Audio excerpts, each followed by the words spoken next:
Florida Republican Congressman Matt Gaetz says he has no plans to resign. He's facing allegations he had an inappropriate sexual encounter with a minor. Gaetz's communications director, his top spokesperson, resigned from his position Friday. It comes in the wake of a New York Times report that the congressman is under investigation by the Justice Department for possible violations of sex trafficking laws. Gaetz has been accused of having an inappropriate relationship with the 17-year-old girl and paying for her travel with him. In a Washington Examiner opinion piece out Monday, Gaetz denies paying for sex or having sex with an underage girl, writing, quote, "Let me first remind everyone that I am a representative in Congress, not a monk, and certainly not a criminal." Miami Herald Capitol Bureau Chief Mary Ellen Klas joins me now with more from Tallahassee. Mary Ellen, thanks very much for being with us. At the end of this piece, Congressman Gaetz raises more questions, saying, quote, "You'll see more drip, drip, drip of leaks into the media from the corrupt Justice Department and others." Those are his words. What do we know about the allegations going back to his time as a state legislator to now?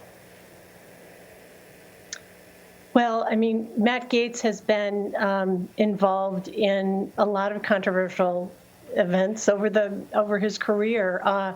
I think that this Washington Examiner article is really designed to throw a lot of fire out there and distract. I don't think that it really matters that much what the drip, drip, drip is.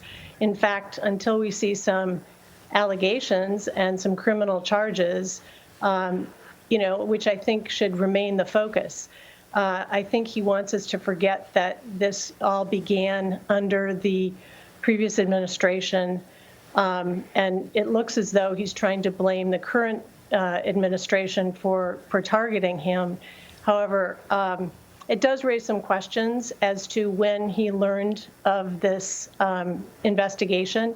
And today there was a press conference with a former staffer of his who said that it was last week when he was visited by FBI agents. And that seems to indicate that maybe it's only recently that they've learned about this investigation. And Mary Ellen, the other layer to this is Congressman Gaetz's claim of being the victim of an extortion plot. What is the basis of that claim?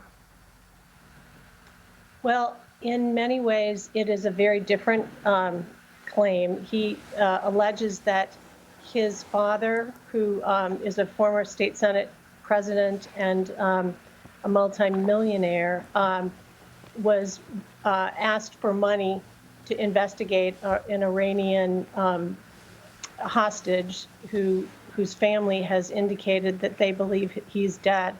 There is a former U.S. attorney who's been very involved in trying to investigate this, and they are alleging that they were using asking Matt Gaetz's dad for money to help finance finishing this investigation, and in return that would perhaps give positive press to Matt Gaetz at a time when he needs it. So they are claiming that that's an extortion. The former U.S. attorney and his law firm has vigorously denied that there was any intention involved in this. It does appear that this is a bit of a distraction, and it's again not focused on the fundamental issue before regarding the FBI's claim or investigation into Matt Gaetz.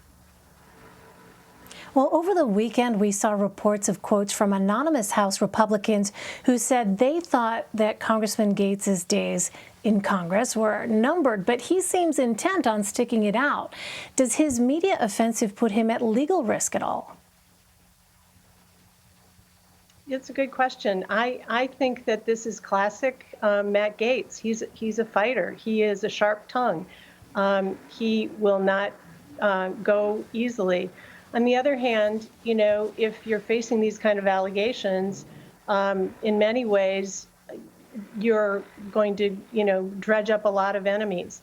that is one thing that, having followed him and his family, you're either with the Gaetz family or you're against them, and there's not a lot of middle ground. So I think that what we've seen by these former anonymous colleagues of his are the people who are on the anti-Gaetz crowd. In some ways, it's a little bit like, following a mafia family. There is a lot of people who are afraid to speak up publicly, but there are a lot of enemies. All right. Well, Mary Ellen Klas from the Miami Herald, thank you very much.